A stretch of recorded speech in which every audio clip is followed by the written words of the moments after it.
Hi there. Wanted to talk to you today about adaptive eating. And this is easily one of my favorite things that I've written and started from a Facebook post in a closed group where I was talking about our experience, and then got a really good reception. People were asking if they could share it. So I thought, okay, I'll make it into a post. And there was a lot of interaction and feedback from other parents. So I'm going to incorporate a little bit of what they said as well. So, in the beginning stages of recovery from an eating disorder, oftentimes people are reliant on a meal plan. That was huge for us. I never would have thought to feed her the amount of food that she needed in order to get well. And so, the meal plan was really important at that stage, and important for us to get an idea of the calories she needs, all that sort of thing. When she was doing better, as a young adult, she worked with her dietitian on intuitive eating. And we had to pull the plug on that experiment before too long because she was losing weight. Not intentionally, not a lot of weight, just a little drip, drip, drip, but enough weight for us to get the message that her intuition did not match her needs, which sort of made me go into sort of thinking about intuitive eating and where does this come from. And I realized that intuitive eating as the holy grail of eating disorder recovery is really related to the concept that this is about a relationship with food versus a brain reward center malfunction. And so if you're looking at it as a relationship with food, you're healing your relationship, all that kind of stuff, it makes sense. If you're looking at it as a brain reward center malfunction, you go, maybe not everyone can do that intuitive eating thing. And we discovered that, especially at that time, it wasn't possible for her. So I was telling my friend Tara DeLiberto, who's an amazing clinician, about this, also has a book out on integrated modular therapy for eating disorders that I will link in the show notes. And I think I got that title right. She said, adaptive eating. And I was like, wait, what are you talking about? I never heard that before. And she said, adaptive eating is where you have the structure of a meal plan and the person is learning then to make choices within that.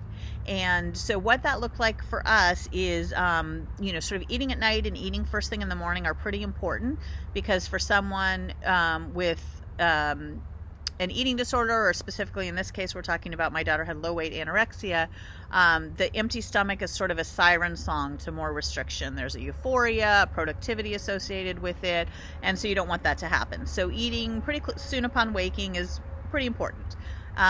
Eating before going to bed is pretty important because you avoid that whole super empty stomach thing.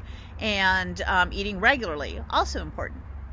So adaptive eating takes that structure, and then you learn to choose what you need within that. So it's no longer saying it's X number of this and that and the other thing. It's like you're eating so let's say 8:30, you're eating breakfast at 8:30, and you can eat what you want. And you have to pay attention to the fact that you're a person with a history of an eating disorder who has some very specific needs in terms of fat and calories. So make sure that you make the choices within that support your continued recovery and health. And I think at this point she's did adaptive eating for long enough that it actually has become intuitive eating for her. So it's not something she thinks about. It's not something she has to think about. It's just sort of how she eats. She's a person who eats pretty soon after she gets up. She's a person who eats throughout the day. She's a person who doesn't decide that she's going 10 hours without eating. And so that's one of my things with intuitive eating, is the thought that someone who's had an eating disorder past can sort of be like a person. Let's take a college student who, goes out and parties with friends until 2 a.m. and then sleeps till 2 p.m. and has gone 12 hours without food, and then maybe wakes up and doesn't go out for dinner till 5 o'clock. So now we're at 15 hours.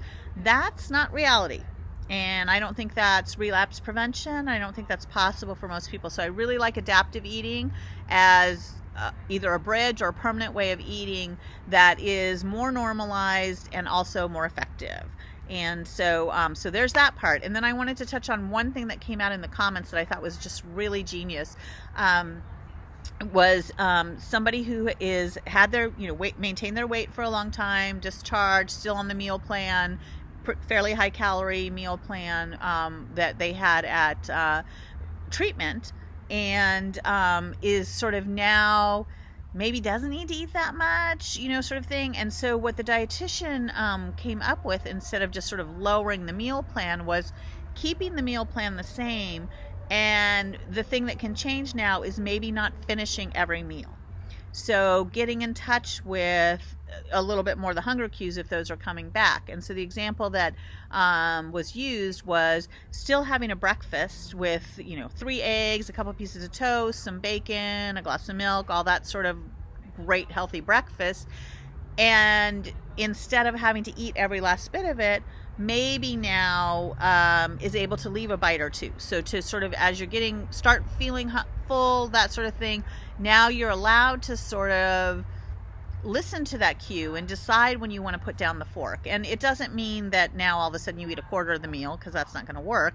And it is a really good bridge to go from meal plan to intuition in a way that's sort of healthful and really just sort of recognizes the fact that fully intuitive eating is oftentimes for people who haven't had an eating disorder, and that's okay. And that can be relapse prevention, and that can be recovery minded. And so I wanted to share that with you today. I hope you enjoy the post, and I hope you enjoy, I'm hoping that some of the parents that commented in the private space follow up and comment on the post and things like that, so everyone can get to see the amazing ideas they had. And that's it for today, and thank you for listening. Bye-bye.